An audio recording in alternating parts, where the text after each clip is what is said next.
Intrinsic value method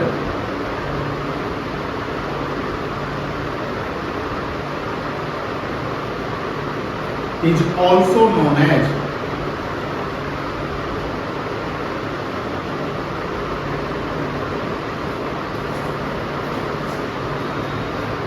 share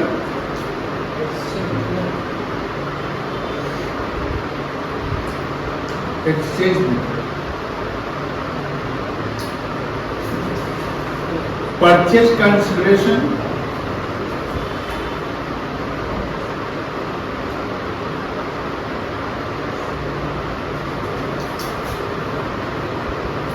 under this method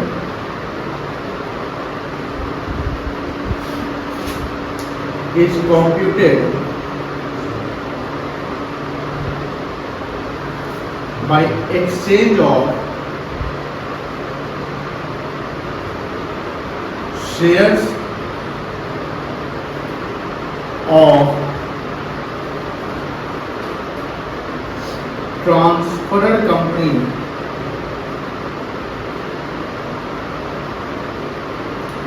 on the price of per share of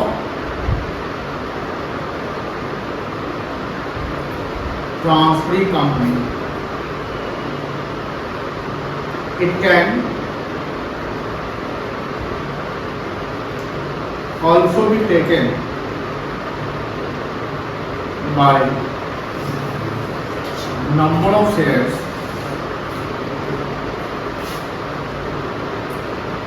of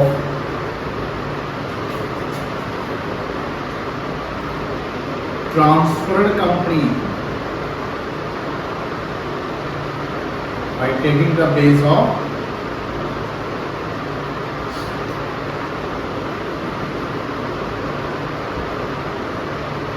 net assets. Net assets transfer company का लेंगे, net से जानते हैं ना, और उसके नंबर ऑफ शेयर से हम डिवाइड करते हैं। जैसे इंट्रिंसिक वैल्यू कैसे निकलेगा, intrinsic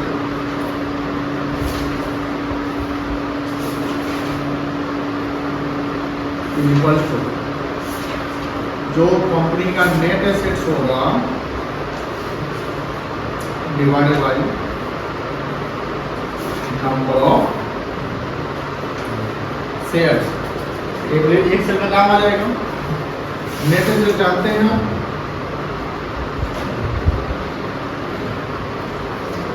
total assets minus life, तो दिक्कत नहीं है। आइए इलस्ट्रेशन 3 का बी है ना,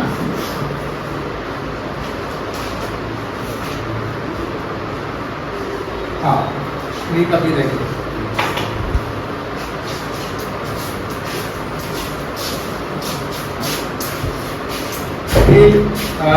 यह एक बैलेंस शीट दिख रहा है 3 के बी में, एक 20 है, उसके नीचे 10, उसके नीचे 20, उसके नीचे 32, और इधर 75,000, 75,000, 47,000, 47, 47, 50,000, 10,000। चलो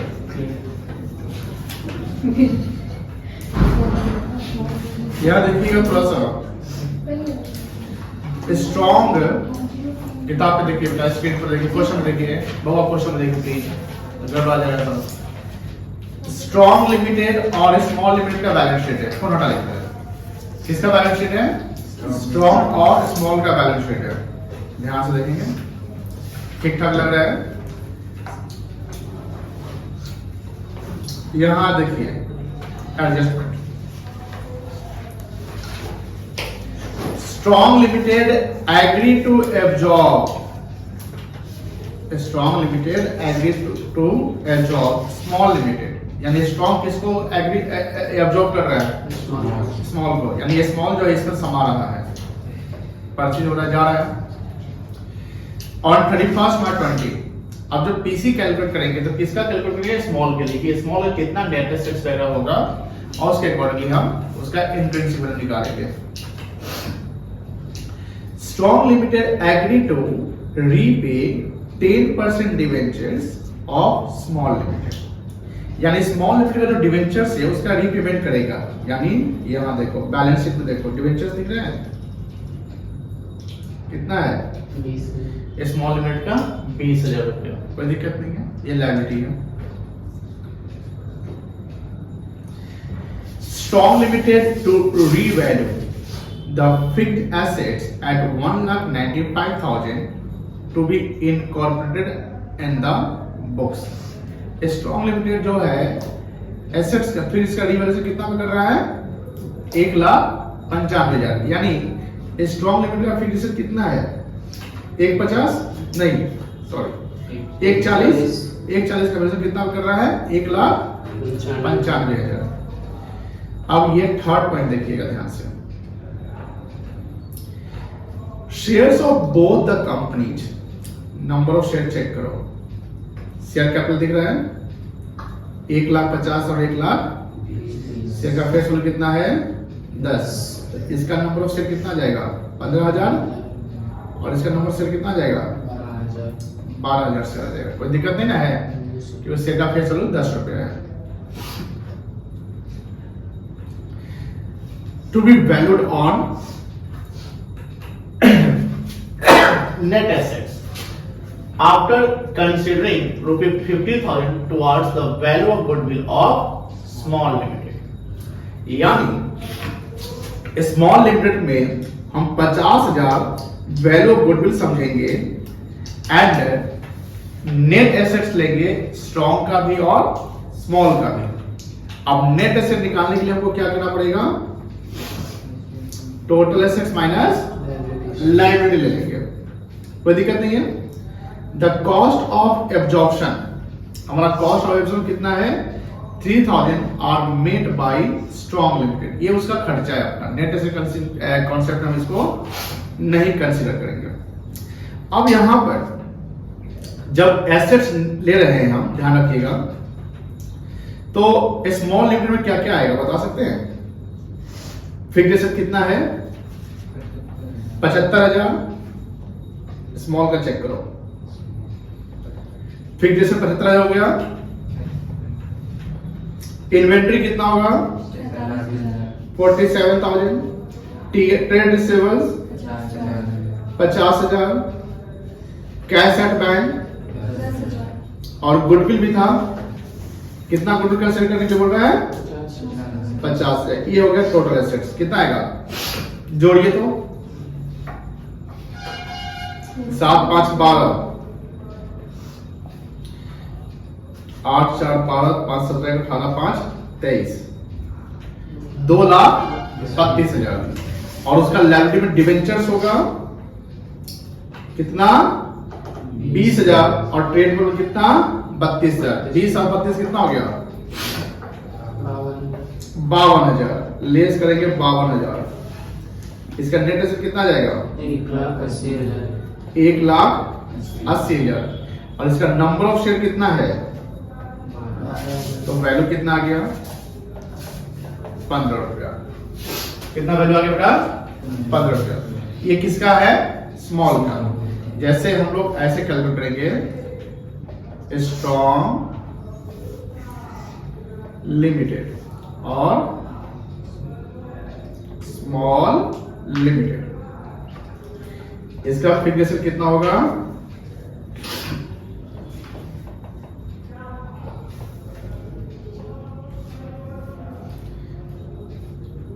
$1,95,000 रिवैल्यूएशन हुआ था ना, 1,95,000 और इसका कितना था हुआ? 25,000 है ना। इन्वेंट्री दोनों का एज यूजुअल रहेगा 42,000 और 47,000। ट्रेड रिसीवेबल्स कितना? 30,000 और 50,000। कैश एट बैंक कितना है? 80,000 और 10,000। गुडविल भी आएगा, इसका नहीं होगा। इसका कितना था? 50,000। यही ना था? Yes. बताइए टोटल एसेट कितना आ जाएगा इसका? बताओ। 3,47,000। 3,47,000 और इसका 2,32,000 लेस लाइब्रेरी। लाइब्रेरी में क्या क्या है?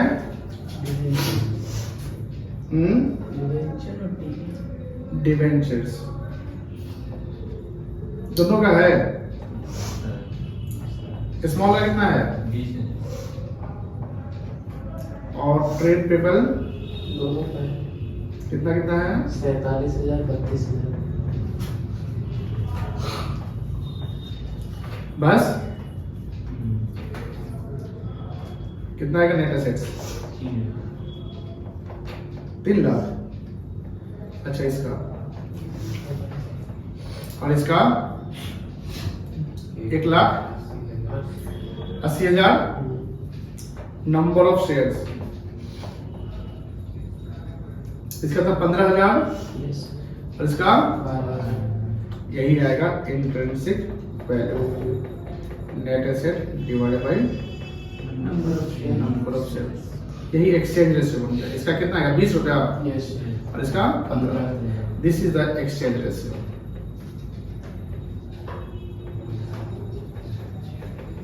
यही क्या है आपका? एक्सचेंज रेशियो है। तो यहाँ इंट्रिंसिक वैल्यू जब निकालना पड़े तो इंट्रिंसिक वैल्यू के लिए हमको कंपनी का नेट एसेट देना पड़ता है। लेकिन नेट एसेट में हम उसका अगर कोई एसेट रीवैल्यू अगर हो रहा है तो रीवैल्यूड फिगर लेंगे, क्योंकि ये एब्जॉर्प्शन हो रहा है, मर्जर नहीं है। यहाँ क्या हुआ ना, स्ट्रॉन्ग ने स्मॉल को एक्वायर किया, तो ये एक्विजिशन है, मर्जर नहीं है। समझ में बेटा? कोई दिक्कत नहीं है। ये हमारा क्या हुआ? Exchange ratio. इसको शॉर्ट कर सकते हैं, 20 और 15 शॉर्ट कर सकते हैं। 5 3 जा 14, 5 4 जा 20। क्लियर है? 4 मेथड में चारों मेथड हो गया हम लोग का। कौन सा मेथड होता है? लमसम। लमसम है, इसमें कोई चक्कर नहीं है। लमसम का मतलब क्या हुआ कि आपका एक बिजनेस वैल्यू है। जैसे मान लो कि स्ट्रॉन्ग, अगर इसी सवाल को देखो, स्ट्रॉन्ग मान लो स्मॉल को खरीद रहा है, तो स्मॉल का मतलब स्ट्रॉन्ग को क्या मिलेगा? 1,80,000 मिलेगा ना। लेकिन 1,80,000 गुडविल भी दे रहा है, देख दे रहा है 50,000। इसको अगर हम भूल जाते हैं, हटा दो इसको 50 से, गुडविल को वैल्यूएशन कर दिया गया। तो अगर गुडविल को हम हटा देंगे तो 1,30,000 बनेगा। फॉलो कर रहे हैं मेरी बात? क्योंकि 30 एसेट घट जाएगा 50,000 से, तो ऑब्वियसली ये भी घट जाएगा। तो ये 1,30,000 का मतलब इसका बिजनेस वैल्यू है। हम इसको 1,90,000 दे दिए। तो हम जो दे रहे हैं ना, मतलब जो भी एक मुश्त राशि, लमसम को क्या बोलते हैं? एक मुश्त, इतना एक हुंडा हुंडी जिसको लेमन में से बोलते हैं, सुनते हैं ना हुंडा हुंडी। बोलो कितना पड़ेगा इसका? एक के बाद दे देते हैं।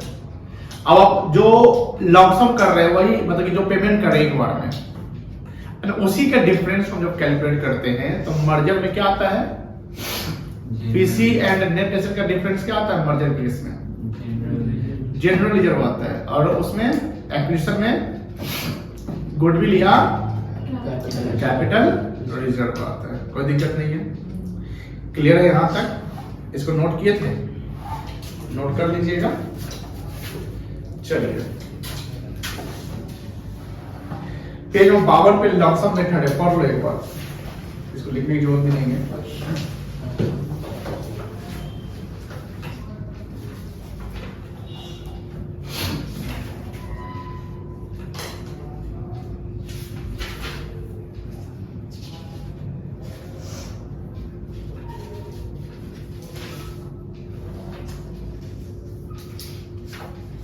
फॉर दिए 20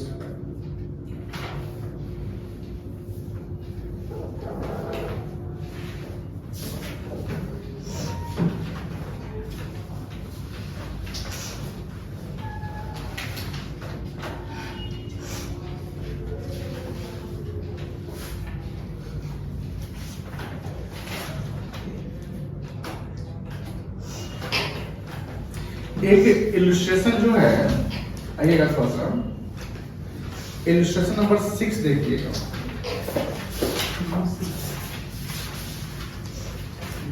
अच्छा ये बताओ, पहले इसको डिस्कस करने से यहाँ देखो,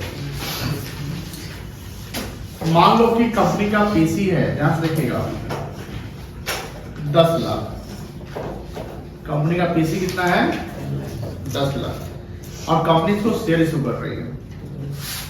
मान लो फेस वैल्यू 10 रुपया और प्रीमियम है 6 रुपया, कितना है 6 रुपया, तो इशू प्राइस कितना आएगा,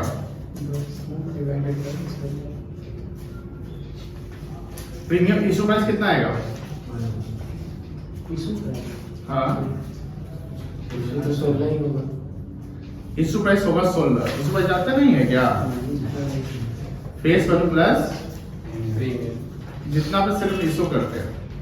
अब पीसी है आपका 10 लाख और इशू प्राइस है 16 रुपया, मुझे बताओ नंबर ऑफ शेयर्स कितना आएगा, 62,500 पर डिवाइड हो जाएगा हैं? हाँ सर।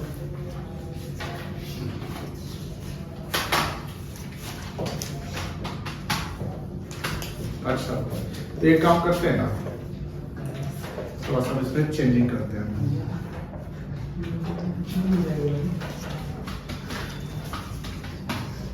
हाँ इशू प्रीमियम करते हैं 5 रुपया, ठीक है, प्रीमियम कितना रख दिए 5, तो इशू प्राइस कितना हो गया 15। अब नंबर ऑफ शेयर कितना आएगा, डिवाइड करिए, नंबर से निकालने का फॉर्मूला होता है परचेज, ये याद रखिएगा, purchase consideration divided by issue price, ठीक है। तो परचेज कंसिडरेशन कितना है मेरा 10 लाख और इशू प्राइस कितना है बेटा 50, कितना आ जाएगा 10 लाख डिवाइडेड 15, 66,666.66। अब समझिए, तो फ्रैक्शन में आ गया ना, फ्रैक्शन में आ गया ना, इंडिया में कहां पे, इंडिया में इंडियन स्टॉक मार्केट, जब मैं इंडियन स्टॉक मार्केट बोलूं तो समझ लो Indian share market, Indian stock market में जो शेयर इशू होता है वो फ्रैक्शन में इशू नहीं होता है। मेरी बात समझ आ रही है कि इंडियन स्टॉक मार्केट में जो शेयर इशू करते हैं वो फ्रैक्शन में नहीं होता है, यानी यहां पर कंपनी जो शेयर इशू करेगी तो यहां नंबर ऑफ शेयर माना जाएगा 66,666 शेयर। अब इसका बाइफर्केशन करेंगे तो शेयर कैपिटल कितना बनेगा, फेस वैल्यू पे बनेगा 66,666 गुने 10, कितना जाएगा 6,66,660। सिक्योरिटी प्रीमियम बनेगा नंबर ऑफ शेयर 66,666 गुने 5, कितना आएगा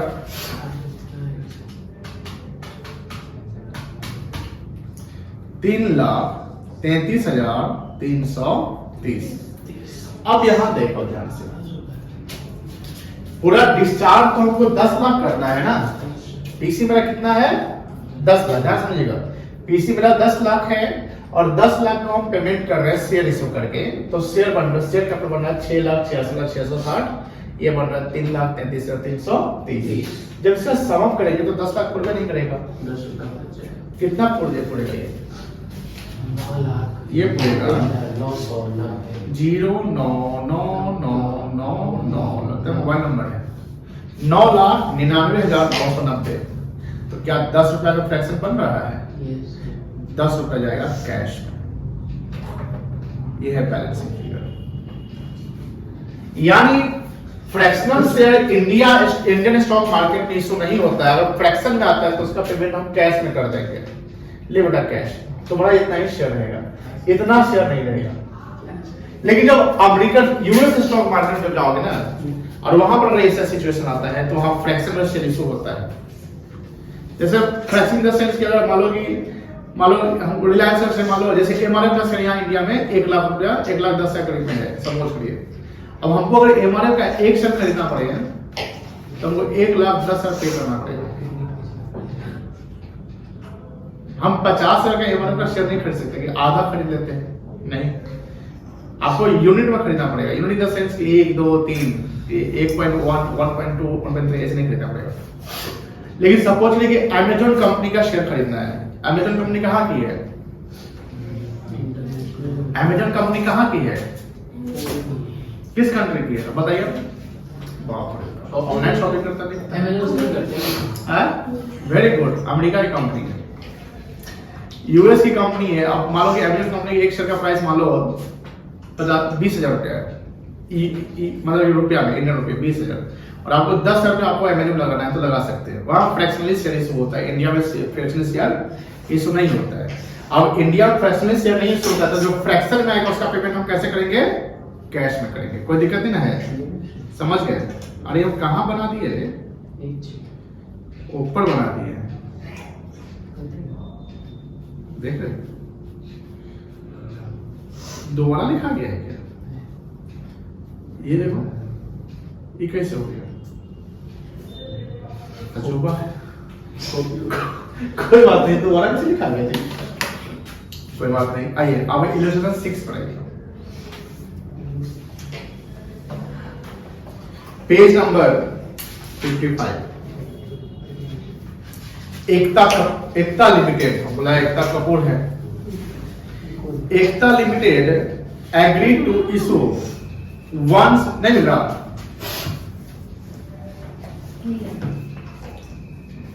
एकता limited agree to issue 1 share, कितना share? Of ₹10 each, 8 called up. Share का फेस वैल्यू बताओ कितना है? 10। कॉल्ड अप कितना है? अब बताओ 10 और 8 कॉल्ड अप और फेस वैल्यू, इसका डिफरेंस कितना है? इसको क्या कहेंगे आप? अनकॉल। क्या इसका अकाउंटिंग करते हैं? नहीं करते हैं। फॉर एवरी 3 शेयर्स, हर 3 शेयर्स पे in the transfer company. Transfer company कौन है? ओल्ड की न्यू? रे कुछ गड़बड़ा गया है। ये सब कैसे आ रहा है? बैकग्राउंड ऊपर ये देखो ना, ई वाला एंट्री यहाँ नहीं करते, छोड़िए, आइए। तो यहाँ पर क्या बोले हमने? हाँ, 2 अनकॉल्ड है, तो हर 3 शेयर पे कितना शेयर हो रहा है कंपनी का? 1 share. There are 50,000 shares in the transfer company. अब बताओ ट्रांसफर कंपनी का नंबर ऑफ शेयर कितना है? तो हर 3 पे कितना शेयर? 1 शेयर, तो नंबर ऑफ शेयर निकल जाएगा।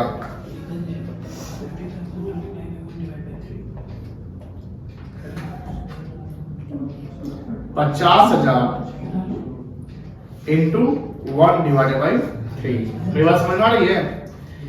1 शेयर हम आपको इशू करेंगे, कितना शेयर? हर 3 पर, तो 6 को दीजिएगा तो 2 शेयर देंगे, तो 50,000 दीजिएगा तो 50,000 इंटू 1/3 कितना आ जाएगा? यही ना आया? अब बताइए इसका पेमेंट कैसे होगा? बोलिए। फ्रैक्शन का पेमेंट कैश में, यही नंबर ऑफ शेयर आ जाएगा 16,666 शेयर आ जाएगा। The shares of the transferring company are quoted at 18 रुपये। अब देखो ट्रांसफरिंग कंपनी कौन है? न्यू कंपनी, ओल्ड कंपनी, उसका मार्केट प्राइस कितना है? 18 रुपये। मार्केट में प्राइस है एमपीएस, एमपीएस कितना है? 18। एमपीएस का मतलब? इसका मतलब मार्केट प्राइस पर शेयर। ये क्या होता जानते हैं? मार्केट प्राइस पर शेयर, जो अभी मार्केट में क्या चल रहा है, हम कभी भी शेयर जब खरीदते हैं तो फेस वैल्यू पे नहीं खरीदाता है, ये पता है ना आप लोगों को? शेयर तो कंपनी का फेयर तो अपना है, जैसे इन्फोसिस कंपनी के शेयर का फेयर 10 रुपया है, 10 रुपया के साथ 1 ही रुपया है, और उसका अभी मार्केट चल रहा है 1400 रुपया, 1450 रुपया, तो 18 रुपया। आप बताइए कि जब पीसी निकलेगा तो शेयर्स में पैसा निकल जाएगा। कितना शेयर है? 16,600, अब मल्टीप्लाई बाई कितना आएगा?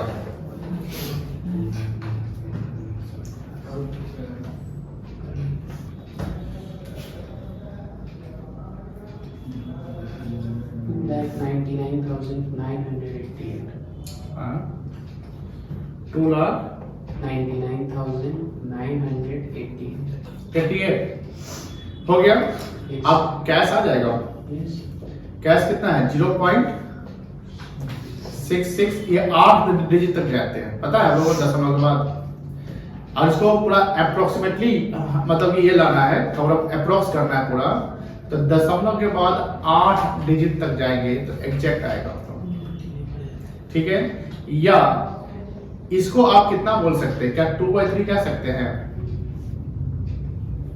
नहीं समझे? 0.66 है। अगर इसको हम फ्रैक्शन में लिखिए तो 2 और इसको काटोगे, 2/3 काटोगे तो यही आएगा ना, यही आएगा। और एक शेयर का दाम कितना है? 18 रुपया। तो 0.66 इंटू 18 कर दीजिएगा, 2/3 इंटू 18 करिए, कितना आएगा? 12 रुपया आ जाएगा।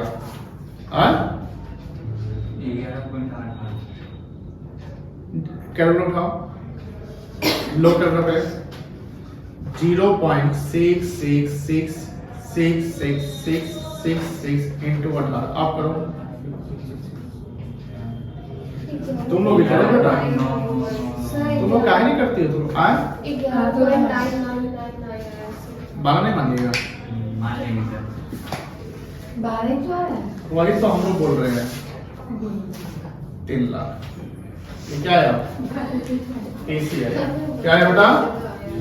पीसी आया। कोई दिक्कत? No sir. चलिए, illustration number 5 work from home है, 4 वर्क फ्रॉम होम है। कल हम लोग सीखे थे जर्नल एंट्री, तो इसको पढ़ के आइएगा तो एंट्री पेज नंबर 56 पे जर्नल एंट्री दिख रहा है, पढ़ के आइएगा तो ठीक है। और 100 डेल से सारा कर लिए कि बचा हुआ है? बचा हुआ है।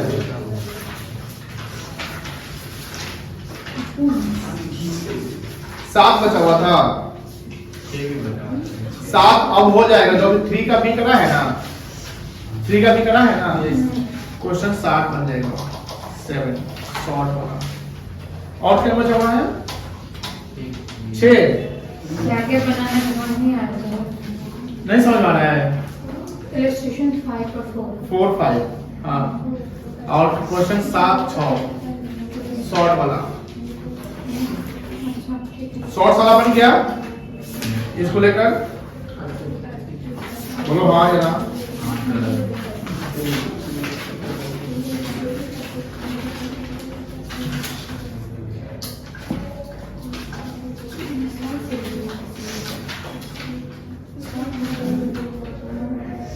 चलिए, कल करते हैं जर्नल एंट्री एंड अकाउंटिंग करते हैं, ठीक है? इसे नोट कर लिए हैं आप लोग? गुड, बहुत है बचा हुआ।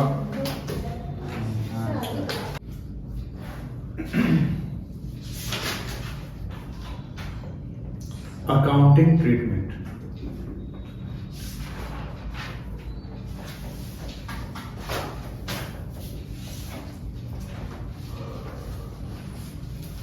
जैसा कि आप जानते हैं, अमालगमेशन जो है उसके 2 नेचर है। कितने नेचर? तो एक ही आपका मर्जर और एक आपका परचेज। यहाँ जो हम एंट्री करते हैं, मतलब यहाँ जो होता है ये पोलिंग मेथड कहलाता है। क्या होता है? Polling of interest. और यहाँ परचेज मेथड।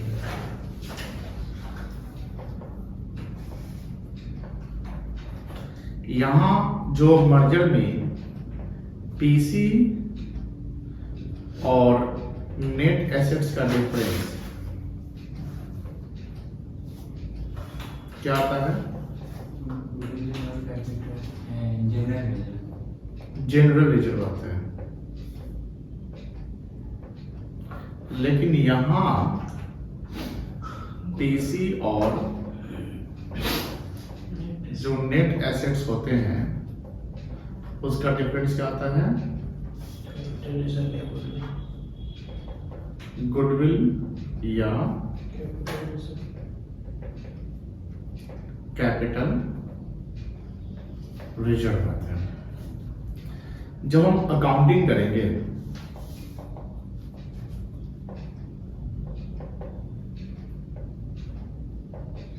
तो अकाउंटिंग एंट्री हम दोनों की बुक में करेंगे। जैसे एक हो गया आपका ट्रांसफर कंपनी। ट्रांसफर कंपनी कौन होगा? सेलिंग कंपनी कह सकते हैं। सेलिंग कंपनी तो क्या होती है ना, वो अपना सारा एसेट बेच रही है। सारा एसेट क्या कर रही है? बेच रही है उसको, उसके एवज में पीसी मिल रहा है। तो ट्रांसफर कंपनी के बुक में है same types of entry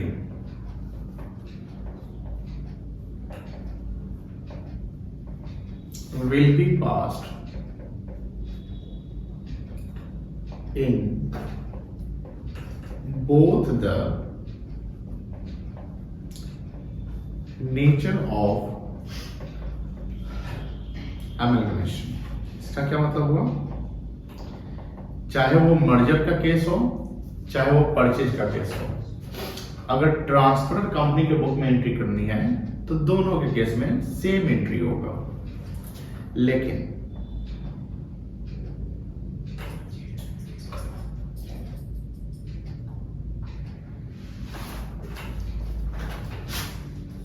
transferring company के बुक में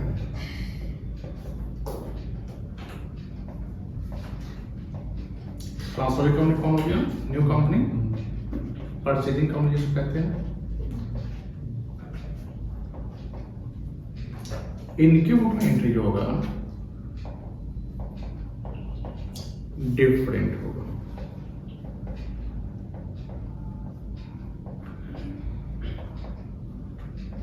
क्योंकि मर्जर में बुक वैल्यू का एसेट्स आता है और परचेज में एग्रीड वैल्यू आती है, पता है ना।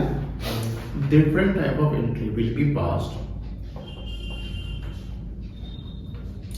इन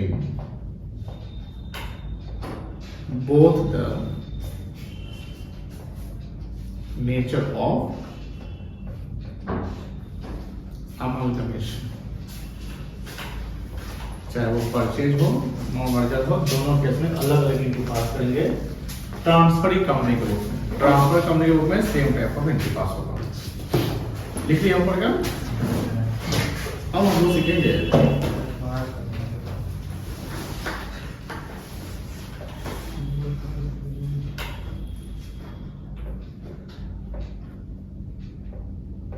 in the books of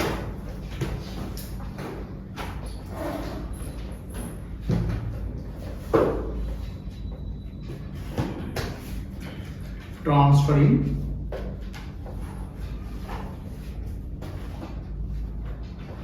company, in the books of transferring company मतलब कौन सी कंपनी? परचेजिंग कंपनी, जो परचेज कर रही है।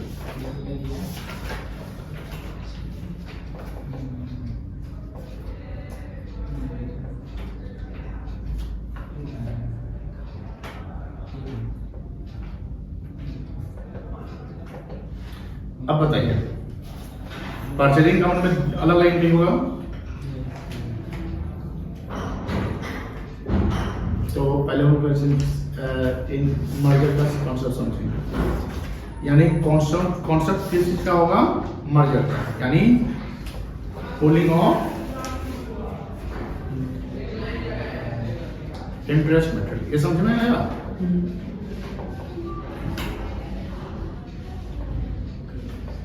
पूलिंग ऑफ इंटरेस्ट मेथड मतलब ट्रांसफर कंपनी है, transfer company in the sense की न्यू कंपनी बन रही है। अब पूलिंग ऑफ इंटरेस्ट मेथड यानी मर्जर है। मर्जर का मतलब ये हुआ कि दो कंपनी जो है मर्ज हो रही है और एक नई कंपनी का निर्माण कर रही है। ये नहीं कॉन्सेप्ट हुआ। अब दो कंपनी मर्ज होकर नई कंपनी का निर्माण की, जैसे मान लो कि वोडाफोन एंड आइडिया मर्ज होकर क्या बन गया? Vodafone idea. तो वोडाफोन के बुक में या आइडिया के बुक में जो एंट्री होगा, चाहे वो परचेज मेथड हो या मर्जर मेथड हो, सेम होगा। लेकिन वोडाफोन आइडिया के बुक में क्योंकि मर्जर हुआ है, तो वोडाफोन आइडिया बुक में जो एंट्री होगा, परचेज का एंट्री अलग हो जाएगा और मर्जर का एंट्री अलग होगा। अब हम लोग कौन सा मेथड पढ़ रहे हैं? मर्जर। किसके बुक में एंट्री कर रहे हैं? न्यू कंपनी के बुक में। तो न्यू कंपनी के बुक में मर्जर का एंट्री करेंगे तो याद रखिएगा मर्जर में जो डिफरेंस आता है पीसी और नेट एसेट्स का, क्या आता है? जनरल रिजर्व आता है, यानी बैलेंस शीट में जनरल रिजर्व आता है, पीसी और नेट एसेट्स का डिफरेंस। अब यहाँ जो एसेट्स और लायबिलिटी जो ट्रांसफर होंगे किसके बुक में? नई कंपनी के बुक में, वो किस वैल्यू पर आएगा? एग्रीड वैल्यू पे, बुक वैल्यू पे? बुक वैल्यू पे आएगा। चलिए अब एंट्री करते चले जाएंगे हम लोग। लिखिए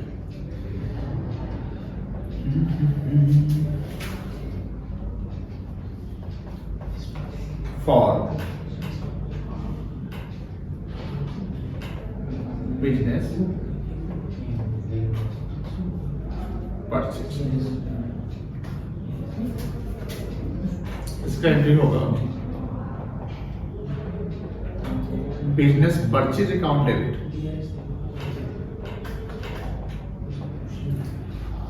business purchase account debit to liquidator of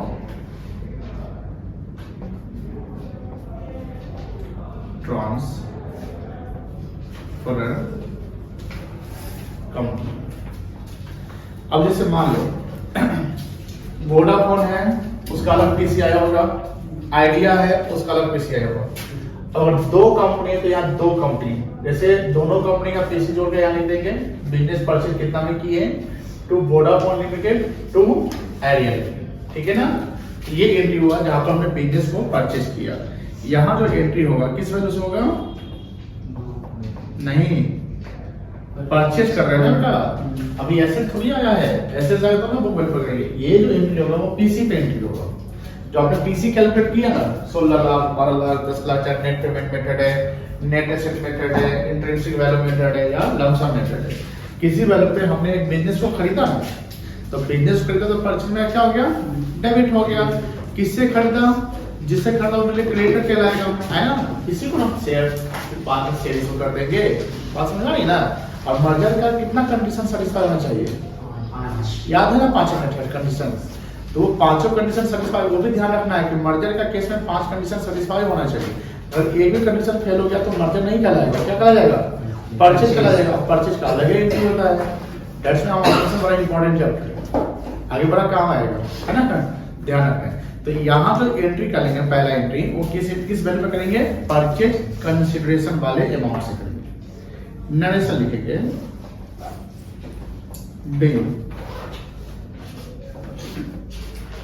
business purchase, पहला इंटरव्यू। दूसरा हम उसे क्या लेंगे? मेरे पास क्या आएगा? बात कर रही, बोलिएगा। इंटरैक्टिव, पढ़ाई तो होना चाहिए, इंटरैक्टिव होना चाहिए। इंटरैक्टिव समझते हैं? इंटरैक्टिव समझते हैं? Interactive two way communication in the sense what कि अगर हम लिखा रहे हैं, आप लिख रहे हैं, तो वो पढ़ाई में आउटपुट जो है वो 50% नहीं आएगा, 100% आउटपुट कब आएगा? जब हम पढ़ा रहे हैं और आप डिस्कस भी कर रहे हैं, आप बता भी रहे हैं, ठीक ना? तो वहां क्या होता है कि वो आपको और ज्यादा समझ में आ रही है। अब हमने उसका बिजनेस खरीदा, हमने उसका बेस्ट पीसी डिसाइड कर दिया, तुम्हारा इतना पीसी होगा।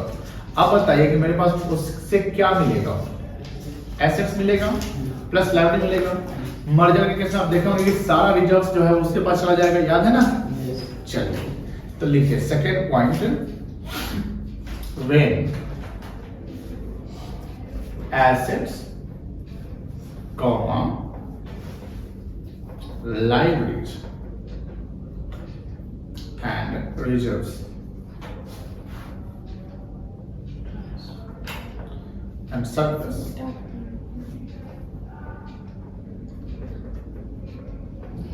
transferred from इससे transfer account कैट होगा sundry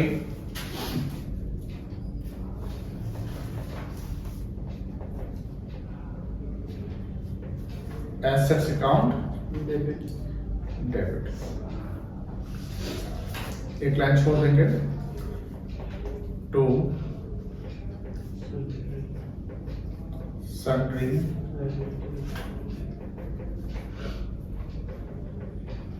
library account, to SPL account, to capital reserve account,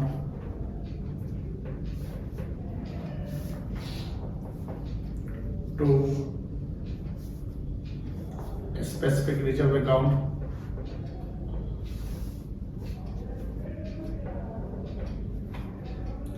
to business purchase account,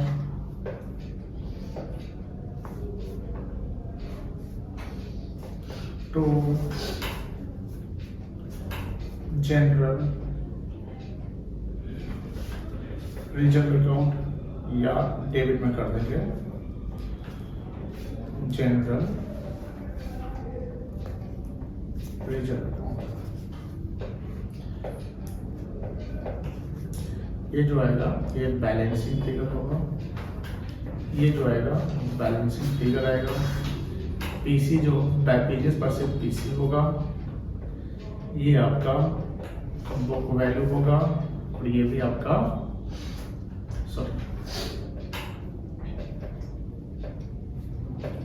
book value.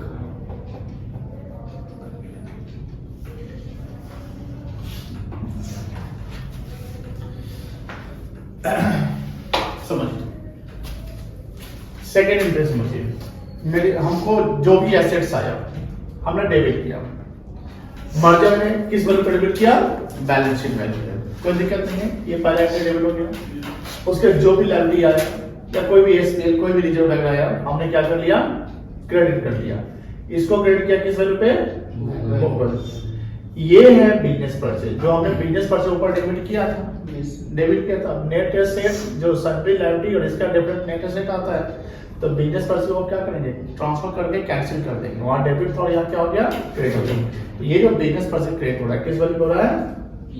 PC value हो रहा है। टू जनरल रिजर्व, यहाँ भी जनरल रिजर्व क्रेडिट है और यहाँ क्या है? डेबिट। ये बैलेंसिंग फिगर है, मतलब अगर ये साइड ज्यादा हो तो डेबिट बैलेंस फॉल करेगा और डेबिट ज्यादा हो तो क्रेडिट में बैलेंस फॉल करेगा।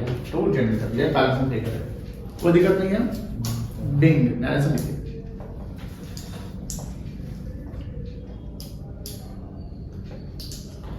sundry assets, sundry liabilities,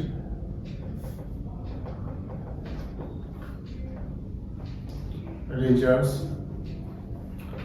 taken over।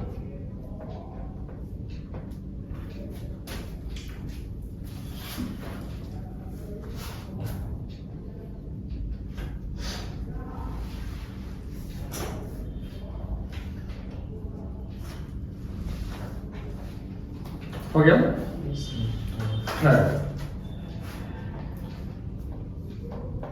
अब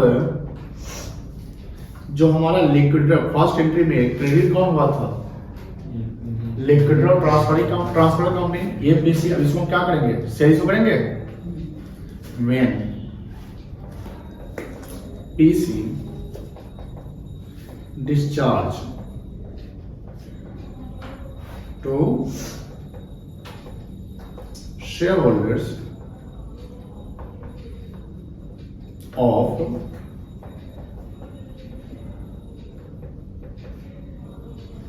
ट्रांसफर्ड कंपनी। क्या मतलब हुआ? मर्जर में आप देखे होंगे एटलीस्ट 90% ऑफ share holder will become the shareholder of transferring company। ये याद है कंडीशन? Yes, यानी हम मर्ज हो गए तो जो ट्रांसफर यानी ओल्ड कंपनी है, ओल्ड कंपनी का सारा एसेट्स वगैरह चला गया, उससे क्या बन गया? एक पीसी बन गया। क्या बन गया बेटा? यानी हमने आपके सामान को खरीदा इतने करोड़ में, इतना लाख रुपए में। अब जिस वैल्यू पे खरीदा तो उसका हम पेमेंट आपको करेंगे ना, पेमेंट करेंगे, क्योंकि जो पहला एंट्री हुआ है उसमें क्रेडिट कौन हुआ है? लिक्विड। ये मेरा क्रेडिट बन चुका है ना, मेरी लायबिलिटी बन चुकी ना, भैया हम आपसे सामान खरीदा, हम आपको पेमेंट करेंगे। तो आपने देखा है कि वहां पर 90% shareholder of transfer company will become the shareholder of transfer company in case of amalgamation, in case of merger. तो that PC will be discharge. Discharge का मतलब ये होता है कि हमने जितना में खरीदा उसका आप रीपेमेंट करेंगे। तो रीपेमेंट कैसे करेंगे? आप शेयर इशू करके कर सकते हैं। आपको ये याद है कि जब फ्रैक्शन में शेयर आता है तो फ्रैक्शन का पेमेंट कैसे होता है? कैश में। कोई दिक्कत नहीं है। और ये भी याद रखिएगा, जब हम PC under net payment method निकालते, याद है? नेट पेमेंट मेथड से सिर्फ और सिर्फ पेमेंट टू शेयर होल्डर ही लिया जाता है। या कैश में दो, या इक्विटी में दो, या प्रेफरेंस में दो, या शेयर होल्डर का पैसा डिवेंचर में दे दो, वो लेंगे पीसी में। बट अगर डिवेंचर्स होल्डर को हम शेयर दे रहे हैं, कन्वर्ट कर रहे हैं, तो उसको पीसी में नहीं देते। ये याद रखिए। नेट पेमेंट में फंसा देगा, पूछ देगा तो मान लो कि नेट पेमेंट से पीसी निकालिए, यही सवाल आगे किस नंबर पर, और उसको वही 4 आइटम दे दिया, डिवेंचर होल्डर का है, शेयर्स का है, कैश का है, तो बदल सब करके आ जाएगा। ये सावधानी जरूर बरतनी है, क्योंकि यहाँ पर क्या है कि हर कदम पे थोड़ा सा कॉन्सेप्ट में अलग कॉन्सेप्ट अप्लाई होता है। मर्जर का कॉन्सेप्ट अलग हो जाता है, परचेज का नहीं, परचेज का अलग हो जाता है। ये बोनस नहीं कि सीधा निकल गए, पीए प्रॉफिट क्या चैप्टर पढ़े, 3 चैप्टर पढ़े ना भैया। लिक्विडेशन नहीं कि सीधा निकल गए, बंद करके निकल गए, तो थोड़ा सा यहाँ पर सावधानी बरतिएगा, ठीक है? चलिए, व्हेन पीसी डिस्चार्ज। अब जब पीसी डिस्चार्ज करेंगे तो क्या करेंगे? Issue of shares. हम शेयर इशू करेंगे एंड पेमेंट मेड हो सकता है। तो शेयर जब इशू करेंगे तो क्या कैसे कर सकते हैं? शेयर इशू एट पार और एट प्रीमियम। अब अगर एट पार करते हैं क्या एंट्री बनेगा? किसको इशू करेंगे आप? ये देखिए, हाँ, शेयर होल्डर को। पहला एंट्री में क्रेडिट कौन हुआ था? ये जो बिजनेस परचेज डेबिट वो कैंसिल हो चुका है, ये कैंसिल नहीं ना हुआ क्रेडिट वाला, तो इसी को हम डेबिट करेंगे ना, क्योंकि इसी को सेल इशू करने वाले हैं। लिखेंगे liquidator of,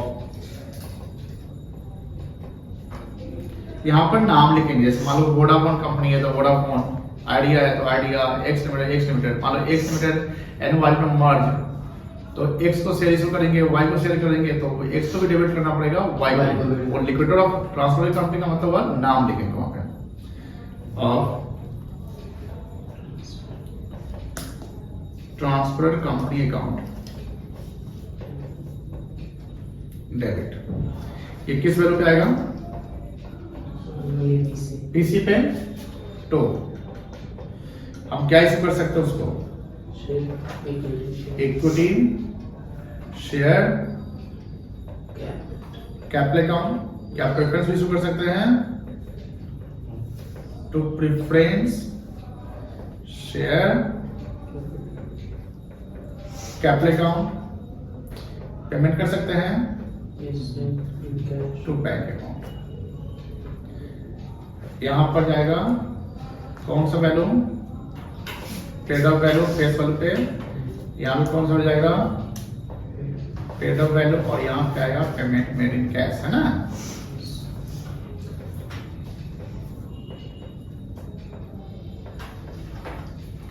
Bing PC discharged by issue of